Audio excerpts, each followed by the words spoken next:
What if the monstrous Krampus isn't just a myth, but a chilling reflection of humanity's darkest past? For centuries, people have been terrified of this Christmas demon, but his true origins are steeped in real-life historical atrocities and ancient pagan practices. Today, we're pulling back the curtain on the unspeakable acts and primal fears that truly shaped the legend of Krampus. You'll never look at Christmas the same way again. The wind howling through the Austria Valley didn't feel like mere weather. It felt like a warning. It was the 5th of December, Krampusnacht, and the Austrian village of Altenburg was buried under 3 feet of snow, isolated from the modern world by both geography and a stubborn adherence to tradition.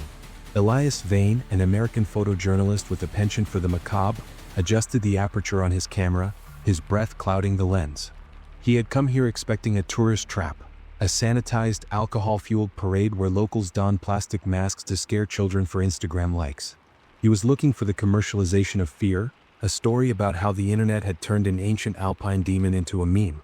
But as the sun dipped below the jagged peaks, casting long, bruised shadows across the cobblestones, Elias felt a prickle of unease at the base of his skull that had nothing to do with the freezing temperature.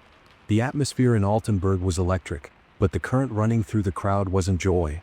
It was a frantic, nervous energy. The tourists, clad in bright Gore-Tex and clutching mugs of Glühwein, were laughing, but the locals, the old women watching from second-story windows, the men standing with arms crossed near the church gates, were silent. They weren't smiling. They were waiting. Elias zoomed in on an elderly man across the square. The man's eyes were fixed on the darkening tree line where the forest met the village edge. His lips were moving in a silent rhythm, perhaps a prayer, or perhaps a plea for mercy. "You should not stand so close to the barricades," a voice murmured beside Elias. He lowered his camera to find a young woman, her face pale against a dark wool scarf. "I want to get a good shot of the costumes," Elias replied, dismissing her concern with a practiced smile. "I hear the craftsmanship in this village is legendary." "They are not costumes," she whispered, her gaze never leaving the street. "And they do not perform." Before Elias could ask what she meant, the sound hit them. It wasn't music. It was a low, rhythmic thrumming that seemed to vibrate in the chest cavity, a dissonance of heavy iron striking iron. Cowbells. Huge, deafening bells, the kind used to track livestock through storms, but amplified 1,000 times over. The noise was chaotic, devoid of rhythm, designed to disorient and terrify. The laughter of the tourists died out instantly. The air grew heavy, smelling suddenly of sulfur, wet fur, and something metallic, like old blood. Then they emerged. They didn't walk. They stomped, a lurching, bestial gait that no human should be capable of mimicking. The figures were immense, towering over 7 feet tall, draped in pelts that looked too matted, too coarse to be synthetic. These weren't the theatrical suits Elias had seen in Salzburg. These were hides that still carried the stench of the animal, cured in basements that hadn't seen sunlight in centuries. But it was the masks that made Elias's stomach turn. Carved from pine and capped with real ibex horns, they were grotesque exaggerations of demonic faces, with lolling red tongues and eyes that seemed to catch the torchlight with a predatory glint. The parade, known as the Lauf, was supposed to be a controlled procession. But as the first Krampus lunged at the barricade, snatching a woolen hat from a screaming teenager, the line between performance and assault blurred. The creature didn't just grab, it struck. A birch rod, bound tight and soaked in brine to keep it flexible, whipped through the air with a sickening crack. It connected with the leg of a bystander, tearing through denim. The scream that followed was raw, genuine pain. Elias raised his camera, his finger hovering over the shutter. This was the shot. The violence, the chaos. It was perfect. Snap. The flash illuminated a Krampus standing directly in front of him. Through the viewfinder, Elias froze. The mask, the eyes. In the split second of the flash, the eyes behind the carved wooden sockets didn't look like human eyes peering out. They were wide, dilated, and yellowed, devoid of the white scara. And the mouth, where the wooden jaw hinged open, revealed not a human chin, but rows of jagged yellow teeth that looked wet. "This isn't a game," Elias muttered to himself, backing away, but the crowd pushed him forward. The frenzy was contagious. The tourists, initially terrified, were now caught in a hysterical panic, unsure if they should run or applaud. This is the seductive danger of the Krampus legend. It taps into a primal part of the human psyche that craves the adrenaline of the hunt. We tell ourselves it's just folklore, a story to frighten children into behaving, but tonight in Altenburg, the folklore was bleeding into reality. Elias was shoved hard against the wooden barrier as a massive figure loomed over him. The creature smelled of rotting meat and burnt wood. It raised a bundle of chains, rusted and heavy. Elias didn't brace for a performance. He braced for death. The chains crashed down, shattering the wooden rail inches from his hand. Splinters flew into his cheek. The creature leaned in, and a guttural growl emanated from deep within its chest, a sound too low, too resonant to be produced by human vocal cords. Sundager, it rasped. Sinner. The creature turned and vanished back into the swirling snow and smoke, leaving Elias hyperventilating on the frozen ground. He touched his cheek. His fingers came away bloody. This was the spike moment, the instant where curiosity died and survival instinct took over. This wasn't a cultural reenactment. This was a summoning. As the procession moved toward the town square, dragging a heavy wooden cart containing a weeping figure in a sack, part of the show, surely just part of the show, Elias scrambled away from the main street. He ducked into a narrow alleyway, his heart hammering against his ribs like a trapped bird. He needed to review the photos. He needed to prove to himself that what he saw was just makeup, animatronics, special effects. He huddled under the awning of a closed bakery and scrolled through the digital display. The images were blurry, chaotic streaks of light and shadow. But one image stood out. It was the shot of the creature that had attacked the barricade. Elias zoomed in on the wrist, where the fur of the suit met the hand gripping the birch rod. In every costume he'd ever seen, there was a seam, a glove, a hint of human skin. In the photo, there was no seam. The dark, coarse hair grew directly out of the skin. The hand was clawed, the fingernails thick, black talons. Elias felt the cold seep into his marrow. He wasn't looking at a man in a suit. He was looking at something that had walked these mountains long before Christianity brought the concept of sin to the valley. The legend says Krampus comes to punish the wicked, to drag the naughty children to hell. But looking at the image, Elias realized the modern interpretation was a comfortable lie we tell ourselves to mask a darker truth. Krampus wasn't born from a desire for moral order. He was born from the ancient, anarchic terror of the winter solstice, from a time when the sun died, and the barriers between our world and the darkness wore thin. He looked up from his camera, the noise of the bells fading into the distance, but the silence of the alley felt heavier watching him. The woman from the crowd was standing at the end of the alleyway. She wasn't looking at him, but past him, toward the mountains. "You saw it," she said, her voice flat. "You saw the truth." "What are they?" Elias asked, his voice shaking. "They are the echo," she replied, turning her dark eyes to him. "You Americans think Krampus is a devil, a sidekick to St. Nicholas. But here, in the shadow of the Alps, we know better. He is not a Christian demon. He is older. He is the cold that burns. He is the hunger of the wolf. And tonight, the old ones have returned to feed." Elias realized then that the horror wasn't that the legend was real. The horror was that the legend was a cage, a story invented to contain something far worse, something that could not be contained by stories or prayers. The bells began to ring again, closer this time, coming from the direction he had just fled. But underneath the bells, there was another sound, the sound of chains dragging across cobblestones, and the wet, heavy slap of bare feet on snow. The celebration had ended. The hunt had begun. And as we delve deeper into this nightmare, we must ask ourselves, what kind of society creates a monster like this? Or worse, what kind of society remembers a monster like this because, deep down, they know he is necessary? To understand the beast stalking Elias Vane through the snow-choked streets of Altenburg, we have to leave the modern world behind. We have to go back to the beginning, before the saints, before the moral lessons, back to the ancient anarchy where the roots of this terror first took hold. The heavy oak door of the bakery slammed shut, severing the immediate cacophony of the bells and screams outside, but the silence that followed was suffocating. Elias Vane leaned against the rough-hewn wood, his chest heaving, the metallic taste of adrenaline coating his tongue. The woman, who had introduced herself only as Ingrid, wasted no time. She moved with a frantic efficiency, sliding a heavy iron bolt into place and dragging a sack of flour against the threshold. The air inside was stale, smelling of yeast and something far older, dust and dry rot. Outside, the rhythmic stomping continued, a seismic heartbeat shaking the very foundations of the building. It wasn't a parade anymore, it was a siege. "You said they were the old ones?" Elias gasped, wiping the blood from his cheek where the splinter had struck him. "What does that mean?" "The suits, the eyes." Ingrid turned to him, her face illuminated by the flickering light of a single kerosene lamp she had ignited. Her expression was hard, etched with a generational fear that belonged to a different era. "You are thinking in modern terms, American. You are thinking of Hollywood monsters and internet memes. You must strip that away. Peel back the layers of Christianity, of St. Nicholas, of morality itself. What you saw out there is not a demon from hell. It is the spirit of the mountain itself waking up. She beckoned him toward a trapdoor in the floor behind the counter. We cannot stay here. They can smell the fear. It draws them like blood in the water. As they descended into the cellar, the temperature dropped. This wasn't a root cellar, it was an archive. The stone walls were lined not with wine or preserves, but with shelves of ancient artifacts, rusted iron tools, scraps of brittle parchment, and masks. Dozens of masks. But these were not the polished, painted wood carvings of the festival. These were crude, terrifying things made of bone, dried skin, and twisted roots. They looked less like faces and more like screams frozen in organic matter. Here, Ingrid whispered, gesturing to a particularly grotesque mask made from the skull of a wolf, its jaw wired open with rusted copper. This is where it begins. Not with a naughty list, but with survival.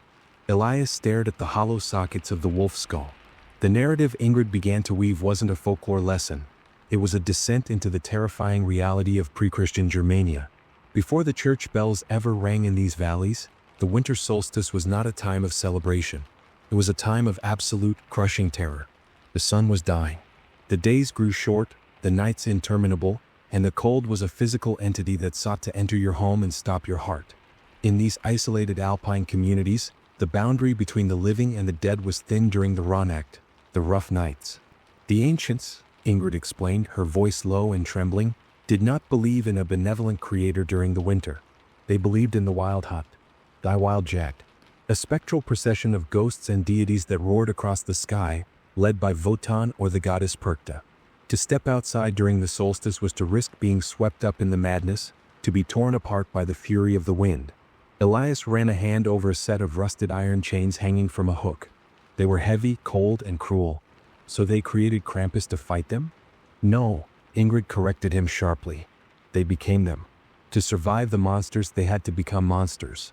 She pulled a dusty tome from a shelf, opening it to a woodcut illustration that dated back centuries.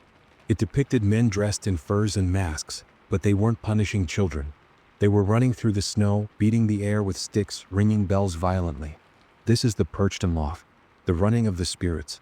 The villagers believed that the only way to drive away the winter ghosts, the evil spirits that brought famine and sickness, was to be more terrifying than they were. They donned the skins of beasts. They wore the horns of the ibex to channel the animal's strength. They drank hallucinogenic concoctions made from ergot and nightshade to shed their humanity. Elias looked at the woodcut. The figures in the drawing were chaotic, wild. It was anarchy. It was a ritual of chaos, he murmured. It was psychological warfare against nature, Ingrid said. But there is a dark truth that the history books gloss over. When you invite the beast in, when you surrender your humanity to the mask, sometimes the man does not come back. The chaotic rituals of the winter solstice were not just acting. They were transformative. Violence became a sacrament. The abominations you asked about? They weren't just stories. This was the uncomfortable reality that modern traditions tried to bury. The origins of Krampus lay in a society where order collapsed every winter. The wild men of the mountains didn't just dance, they raided. They exacted vengeance on neighbors under the guise of ritual. The mask provided anonymity, and anonymity bred cruelty. The fear of the unknown, the darkness outside the firelight, was projected onto the figure of the beast. But the beast was human. It was the manifestation of the dark impulses that arise when civilization is stripped away by cold and hunger. Ingrid moved to the back of the cellar, where a large object was draped in a burlap cloth. She hesitated, her hand hovering over the fabric. The church tried to tame him, she whispered. They tried to chain the beast to St. Nicholas, to make him a servant who only punishes the naughty. But you cannot baptize a primal force. You cannot put a collar on a nightmare. She pulled the cloth away. Elias stumbled back, his breath hitching in his throat. Beneath the cloth was not a mask. It was a preserved body, or at least parts of one. It was a desiccated corpse of a man, seemingly centuries old, but fused with the anatomy of a beast. The legs were bent backward, shattered and healed in the shape of hawks. Patches of thick, coarse hair grew from the dried skin. Horns, actual bone horns, protruded from the forehead, not glued on, but erupting from the skull plates. "This is the spike in the heart of your logic, Elias," Ingrid said, her voice void of emotion. "This was a runner from the 16th century. He didn't take the suit off. The legends say that if you wear the mask too long or with too much hate in your heart, the skin grafts to your flesh. The horns take root in your mind. This is what you saw on the street. It is not a costume. It is an infection. A biological regression to something predatory. Elias stared at the monstrosity. The costume he had photographed outside had no seams because there were no seams. The ancient pagans hadn't just mimicked nature. They had tapped into a dormant genetic memory of it, or perhaps something even stranger. The fear of the unknown that drove those early rituals had manifested a physical change. The chains, Elias whispered, staring at the rusted iron links on the corpse's wrists. Why the chains? To bind them, Ingrid replied. Not to punish the children. The chains were never for the victims. They were for the Krampus, to keep the beast from killing everyone in the village once the ritual was over. But tonight, she looked up at the ceiling, where the dust was shaking from the rafters with every heavy footfall above. Tonight, the chains are loose. The realization hit Elias with the force of a physical blow. The modern Krampusnacht, the commercialized parade, the funny memes, it was all a cage made of glass. We mocked the monster to hide our fear of it. But the monster was real. It was born from the starving, frozen madness of our ancestors, from the chaotic anarchy where only the strongest survived. And now, in a world that had forgotten the old fears, the beast was starving again. Suddenly, the heavy wooden trapdoor above them rattled violently. Dust rained down on the preserved corpse. A sound leaked through the cracks, not the roar of a monster but the crying of a child. It was a high, thin wail, terrifyingly human. Do not listen, Ingrid hissed, grabbing Elias's arm. It is a trick. The perched mimics the prey to lure the hunter, and mimics the child to lure the protector. But what if it's real? Elias asked, his moral compass struggling against his survival instinct. What if they have a kid up there? That is the next chapter of the nightmare, Ingrid said, her eyes dark. The rod, the sack, the child. You think Krampus punishes the wicked? No, he takes the innocent. Because in the ancient world, the winter didn't care if you were good or bad. It took the weakest first. The trapdoor shook again and a splinter of wood gave way. A single long black claw poked through the gap, scratching blindly at the darkness of the cellar. The ancient anarchy was no longer an echo. It was breaking in. The wooden slats of the trapdoor splintered with a deafening crack, showering the cellar in dust and terrified silence. The single black claw that had punched through the floorboards retracted, but the sound that followed was worse than any roar. It was the scraping of metal against wood, the sound of a latch being tested, toyed with. Elias scrambled backward, his boots slipping on the damp stone floor, while Ingrid seized a rusty iron ring set into the back wall of the cellar. With a groan of exertion that matched the groaning of the timbers above, she pulled. A hidden section of the masonry ground open, a smuggler's tunnel, a relic from a time when salt was more valuable than gold, and silence was the only currency that mattered. Move, she commanded, shoving Elias into the suffocating darkness of the tunnel. If they breach the cellar, there is no negotiation. They do not want your photos. They want your skin. As the stone door rumbled shut behind them, muffling the chaotic sounds of the invasion above, Elias clicked on his heavy-duty flashlight. The beam cut through the stagnant air, revealing a passageway hewn from the living rock of the mountain. But it wasn't empty. The tunnel was a museum of cruelty, a subterranean gallery dedicated to the discipline of the innocent. Along the walls, hanging like cured meats in a smokehouse, were bundles of birch branches. They were old, brittle, and stained a dark, rusty brown. The rod, Elias whispered, the beam of his light trembling over the twigs. It's the classic symbol, Britta, for hitting bad kids. Ingrid walked past them without flinching, her voice echoing softly in the cramped space. You simplify it. You sanitize it. You think of a spanking, a slap on the wrist. But look closer, Elias. Look at the tips. Elias stepped forward, leaning in. The ends of the birch branches were not smooth. They were embedded with shards of glass and rusted iron filings, bound tight with leather thongs. These weren't tools for discipline. They were instruments of flaying. In the 17th century, Ingrid said, her shadow stretching long and distorted against the rock, children were not viewed as little people to be nurtured. They were viewed as vessels of original sin. They were wild animals that needed to be broken. The abomination of our history is not the monster, Elias. It is the parent. The rod was the extension of a society that believed pain was the only pathway to purity. If a child was disobedient, if they were wicked, the community didn't just scold them. They ritualized the beating. Elias felt a wave of nausea. The legend of Krampus carrying a bundle of birch switches wasn't a whimsical detail. It was a cultural memory of systemic abuse. The monster didn't bring the violence. The monster was the violence projected outward. We created a demon to hold the whip so we didn't have to look at our own hands. And the chains? Elias asked, his light catching the glint of heavy iron shackles bolted into the rock floor further down the tunnel. They were small. Too small for an adult's wrists. To bind the devil, Ingrid said, stopping before a set of manacles that hung at the height of a 10-year-old child. That is the story we tell. We say the chains are to bind Krampus, to keep him under St. Nicholas's control. But look at the wear on these irons. They are worn smooth on the inside. She touched the cold metal. In the medieval Alpine villages, a child who was different, neurodivergent, epileptic, or simply rebellious, was not treated with medicine or therapy. They were seen as chonklings, touched by the devil.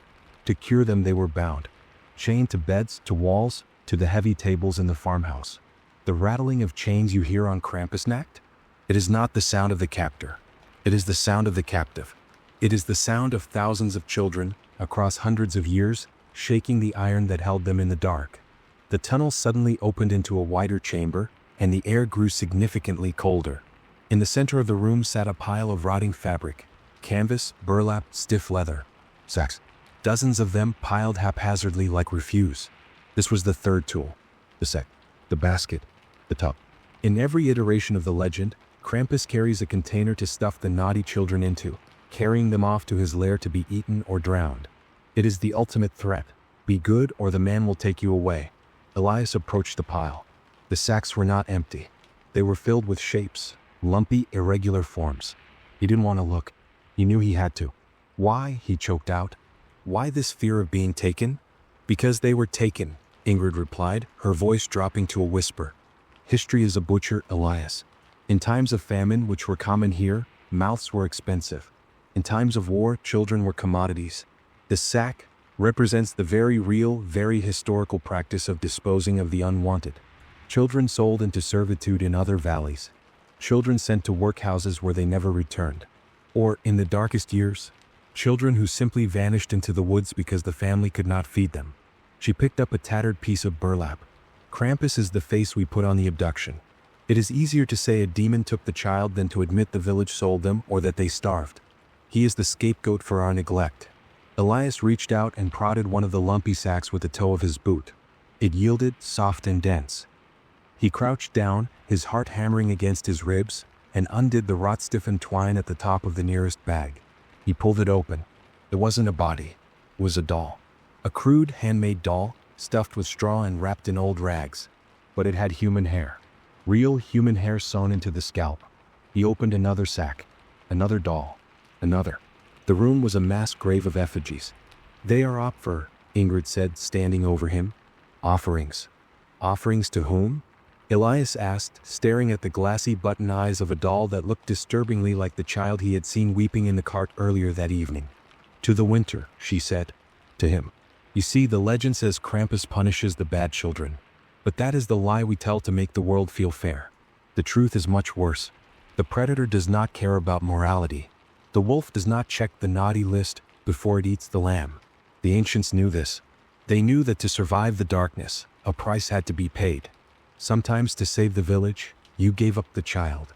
This was the spike moment, the realization that tore the fabric of Elias's understanding. The horror wasn't that Krampus was a punisher of sin. The horror was that Krampus was a harvester. The legend of the naughty child was a post hoc rationalization, a victim-blaming narrative invented to justify the random cruelty of survival. The dolls weren't toys, they were surrogates. Or perhaps they were receipts.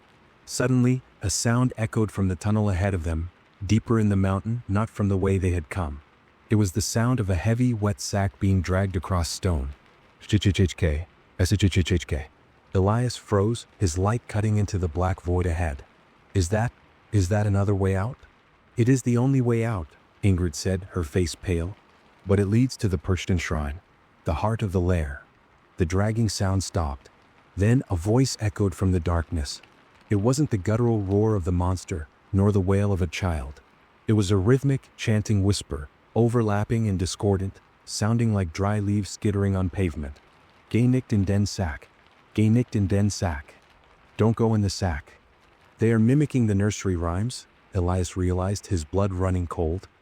They're learning. No, Ingrid corrected him, pulling a long rusted iron spike from a bracket on the wall. They are remembering. The tools you see here, the rod, the chains, the sack, they are not just symbols to these things. They are their purpose. They were created by our belief, fed by our cruelty, and sustained by our fear. And now they have come to collect the debt. She shoved the iron spike into Elias's hand. It was heavy, cold, and stained with something dark. We cannot go back. The village is overrun. We must go forward into the nest. If we can destroy the mask, the first mask, we might break the hold. But listen to me carefully, Elias. She grabbed his jacket, pulling him close. Her eyes were wide, reflecting the terror of 1,000 years. When you see the sack, do not open it. No matter what you hear inside, do not open it. Before Elias could ask why, the dragging sound resumed, faster this time. Accompanied by the smell of wet fur and the jingle of heavy bells, a shadow detached itself from the gloom ahead. It was massive, filling the tunnel. It held a bundle of birch rods in one hand, and in the other, it dragged a sack that was far too large to contain a doll. The sack moved, kicked, and from inside, a muffled voice screamed a name. Elias. The voice was his own. It wasn't a mimicry of a child. It was a mimicry of him. The psychological tension snapped. The monster wasn't just hunting them, it was processing them. It was reflecting their own terror back at them, wrapping them in the folklore they sought to understand. The rod was raised, whistling through the air with the promise of pain that had terrified generations. The chains rattled, singing the song of the asylum. And the sack waited to swallow them whole, erasing them from history just as it had erased the unwanted children of the past. Run, Ingrid screamed. But in the narrow tunnel, facing the embodiment of historical trauma, there was nowhere to run but down. Into the dark. Into the very stomach of the legend. The tunnel floor was slick with centuries of condensed moisture, acting like a chute that funneled Elias and Ingrid deeper into the bowels of the mountain. Behind them, the darkness pulsed with the heavy, rhythmic thud of the pursuer, a sound that was no longer just footfalls, but the heartbeat of the rock itself. The mimicking scream of Elias's own voice had died away, replaced by a low, dissonant humming that sounded disturbingly like a Gregorian chant played in reverse. They burst through a final, narrow archway and tumbled onto a floor of cracked marble. Elias scrambled to his feet, swinging the heavy iron spike Ingrid had given him, ready to impale the first thing that moved. But nothing lunged. The air here was different, still, dry, and smelling of ozone and ancient incense. He raised his flashlight, the beam cutting through the gloom to reveal a space that defied logic. They were in a cavern, vast and natural, but human hands had tried, and failed, to tame it. It was a cathedral of the damned. Broken pillars of white stone rose into the darkness, but they were wrapped in strangling vines of black iron.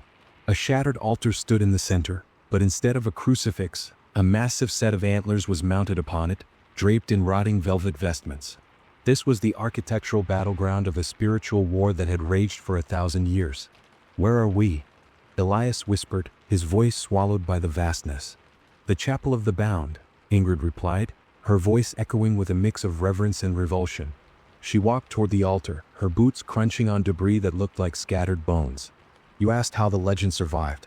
You asked about the transition from pagan anarchy to Christian order. This is where the deal was struck." She pointed to a fresco painted on the cavern wall. It was faded, peeling, and colonized by luminous fungi, but the image was clear.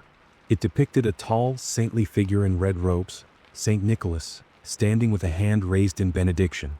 But kneeling beside him, chained to his waist, was the black, horned beast, the Krampus. In the painting, the saint looked serene, powerful. The beast looked submissive. "This is the lie," Ingrid said, tracing the painted chain with a trembling finger. "When the church came to these valleys, they found a people terrified of the winter, worshipping the dark to keep it at bay. The priests could not stop the perched and loft. They could not stop the wild men from running. So they did what empires always do. They assimilated the savage. They said, 'Your monster is real, but our saint is stronger. We will let you keep your demon, but he must wear our chains. He must serve our God.'" Elias looked closer at the fresco. In the flickering light, the paint seemed to shift. The saint's eyes weren't looking at the viewer with benevolence. They were looking at the beast with fear. They tried to turn a chaotic force of nature into a moral lesson, Elias realized. They turned a survival ritual into a behavior management tool. "Exactly," Ingrid hissed. "They weaponized the fear. In the old days, the winter took you because you were weak or unlucky. But the church? The church taught that the monster took you because you were bad. They introduced the concept of retribution. Suddenly, Krampus wasn't just a storm, he was a judge. He became the dark counterpoint to Saint Nicholas. The saint brings the apples and the nuts.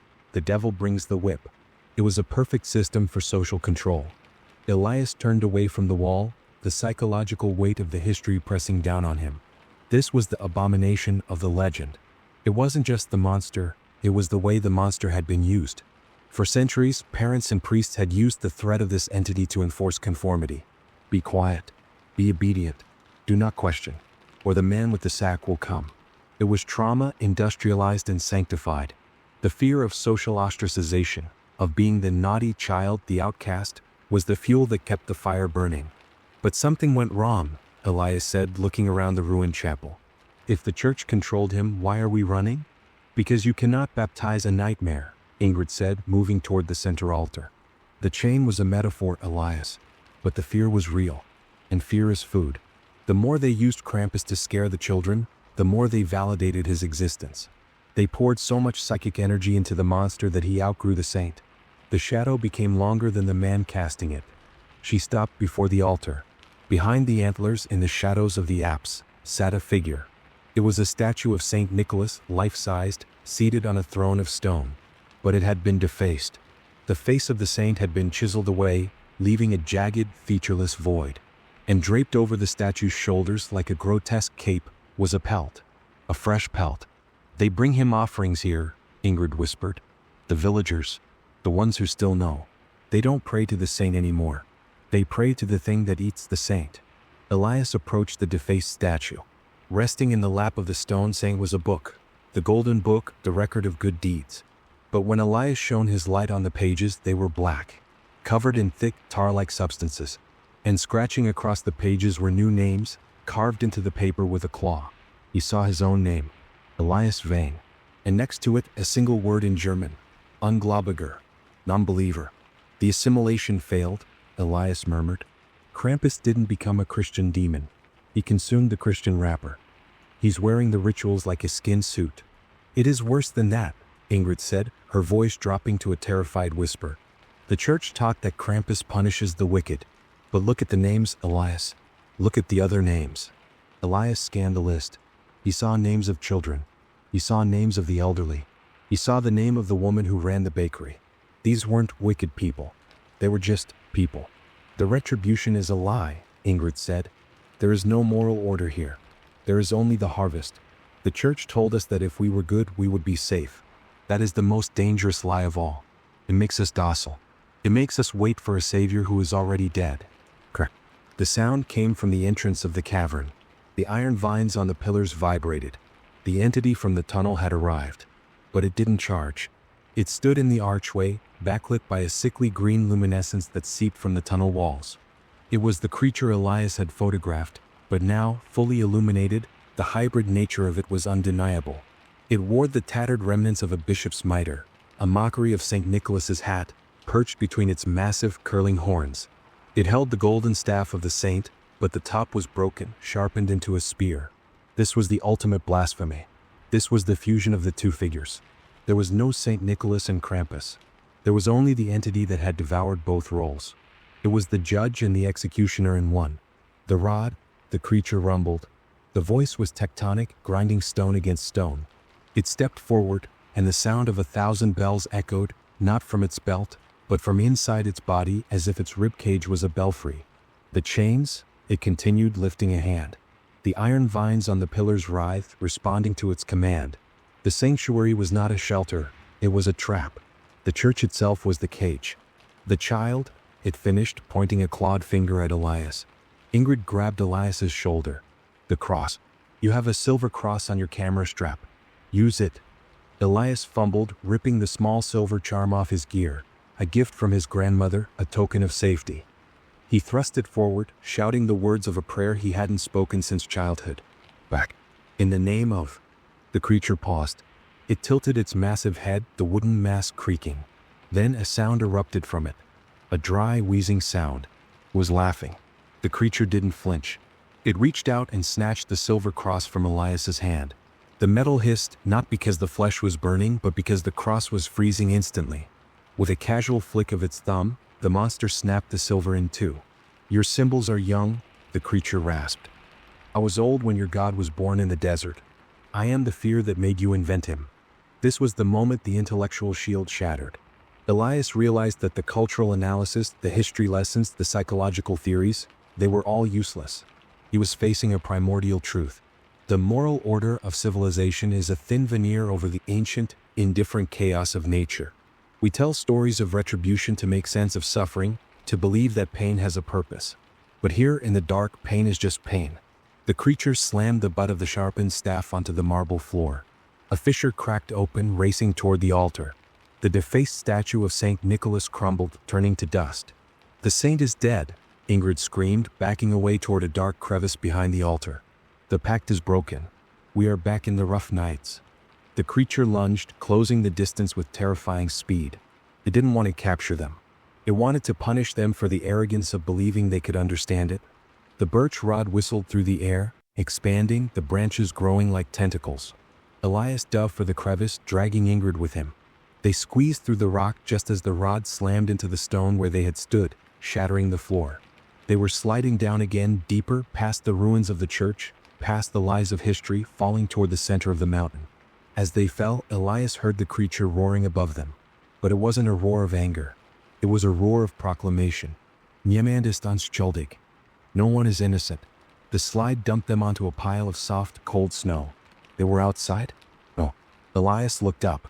They were in a massive, subterranean amphitheater, a hollow inside the mountain that opened up to the night sky far, far above. Snow was falling through the aperture, drifting down onto a scene that froze Elias's blood. Around them, in the gloom, stood hundreds of figures. Silent. Watching. They weren't monsters. They were people. Villagers. Tourists. Children. All standing in concentric circles, wearing blank, wooden masks. They weren't captives. They were waiting. And in the center of the circle, checking a pocket watch that ticked with the sound of a bomb timer, stood a man in a modern suit. He looked up as Elias and Ingrid landed. He smiled, but the smile didn't reach his eyes. "Right on time," the man said. "The broadcast is about to begin. We have stripped away the pagan roots. We have destroyed the Christian containment. Now we are left with the terrifying reality of the present. Why does Krampus resonate so strongly today? Why are we, in the 21st century, so obsessed with this demon? The answer lies not in the past, but in the mirror. The monster hasn't just survived history, he has adapted to the market. And he is about to go viral." The man in the suit clicked the pocket watch shut and slipped it into the breast pocket of his tailored charcoal blazer. He stood in the center of the subterranean amphitheater, a stark anomaly of modernity against the backdrop of ancient, jagged stone and the silent, masked crowd. He didn't look like a cult leader or a high priest. He looked like a CEO. He looked like an algorithm made flesh. "Elias Vane," the man said, his voice amplified not by magic, but by a discreet microphone clipped to his lapel, his words booming through hidden speakers disguised within the rock walls. "And Ingrid, you're late for the opening remarks, but just in time for the main event. Welcome to the solstice. Welcome to December 23, 2025. Elias scrambled to his feet, pulling Ingrid up with him.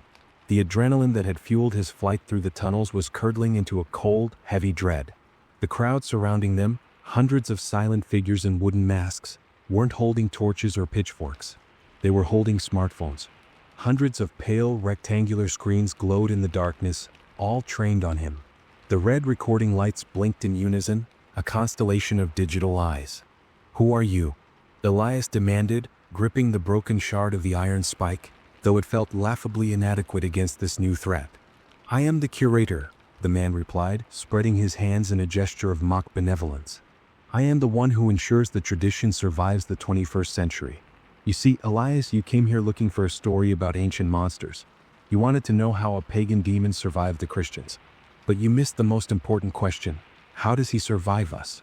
The curator walked slowly around the perimeter of the circle, addressing the masked audience as much as Elias. "We live in an age of reason, or so we claim. We have mapped the genome, we have split the atom, we have illuminated the dark corners of the globe with LED streetlights.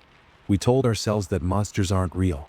We medicated our anxieties, we gentrified our neighborhoods, and we sanitized our holidays. But a society without monsters is a society without a release valve.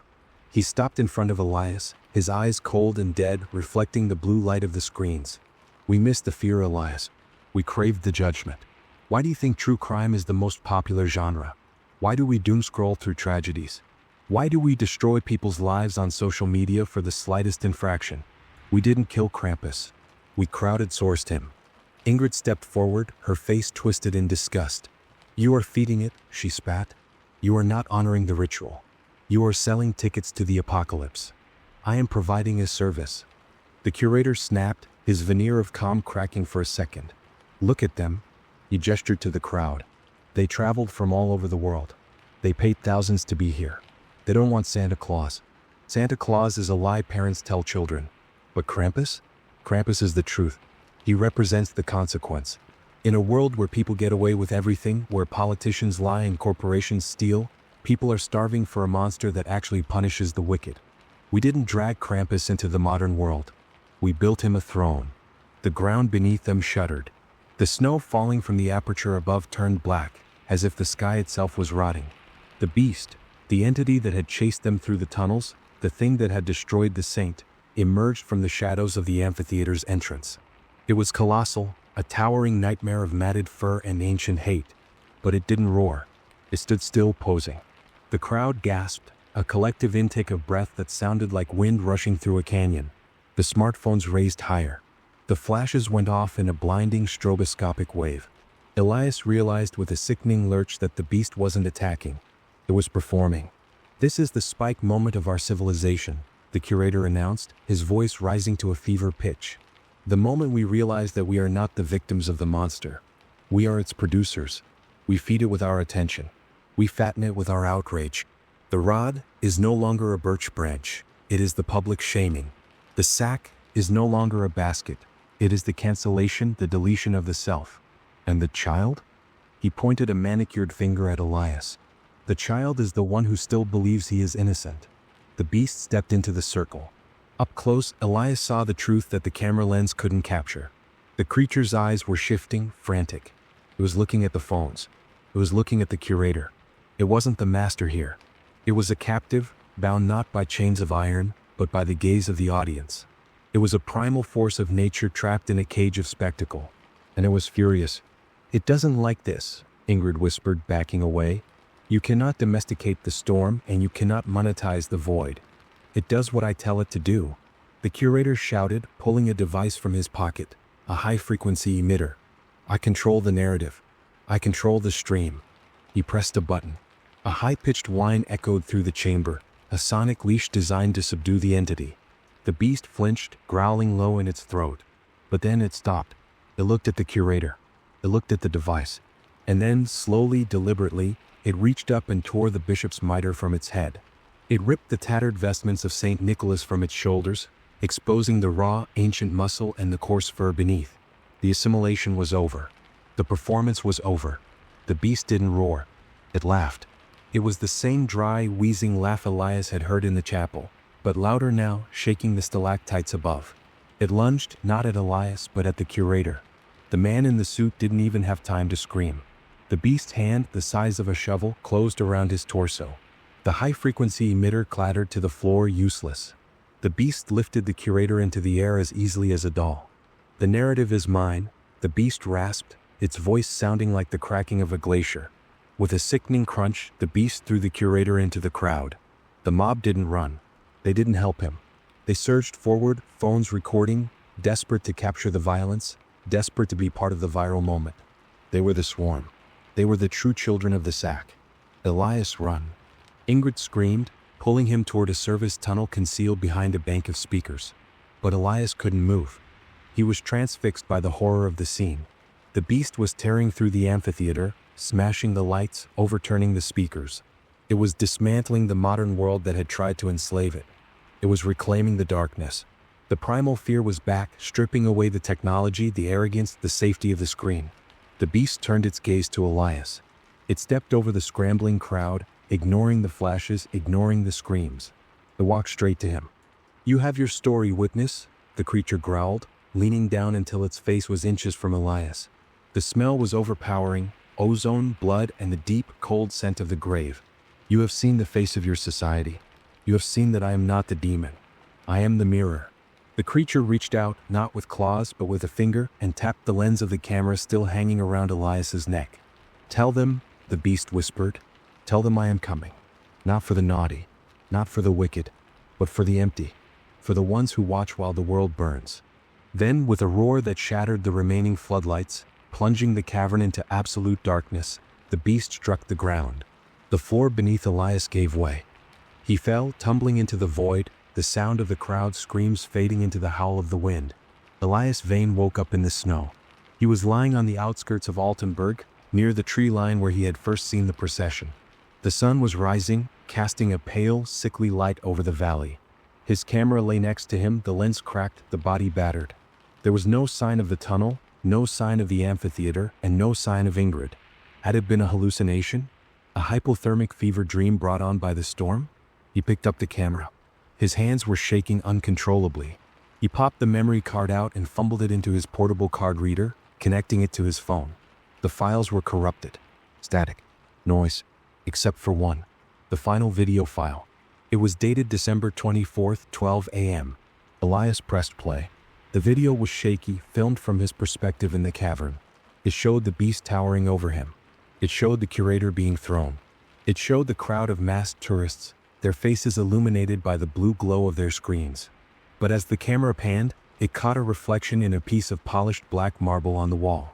It showed Elias holding the camera. But in the reflection, Elias wasn't wearing a parka. He wasn't holding a camera. He was wearing a wooden mask. He was holding a torch. And he was chanting along with the rest of them. The video ended. Elias stared at the black screen of his phone, seeing his own terrified reflection in the glass. The chilling realization settled into his bones, colder than the Austrian winter. The abomination wasn't a historical event. It wasn't a monster in a cave. It was the human impulse to participate in the darkness. We don't just tell the story of Krampus. We enact it. We build the sack with our silence. We weave the rod with our indifference. And every time we click, every time we watch, every time we judge from the safety of our glass screens, we are putting on the mask. Krampus isn't coming to town. He never left. He's been hiding in our pockets the whole time. So, as you hang your stockings and roast your chestnuts, ask yourself, when you look into the dark, are you afraid of what you might see? Or are you afraid that the thing looking back looks exactly like you? Merry Christmas. And remember, the sack is always open. The end.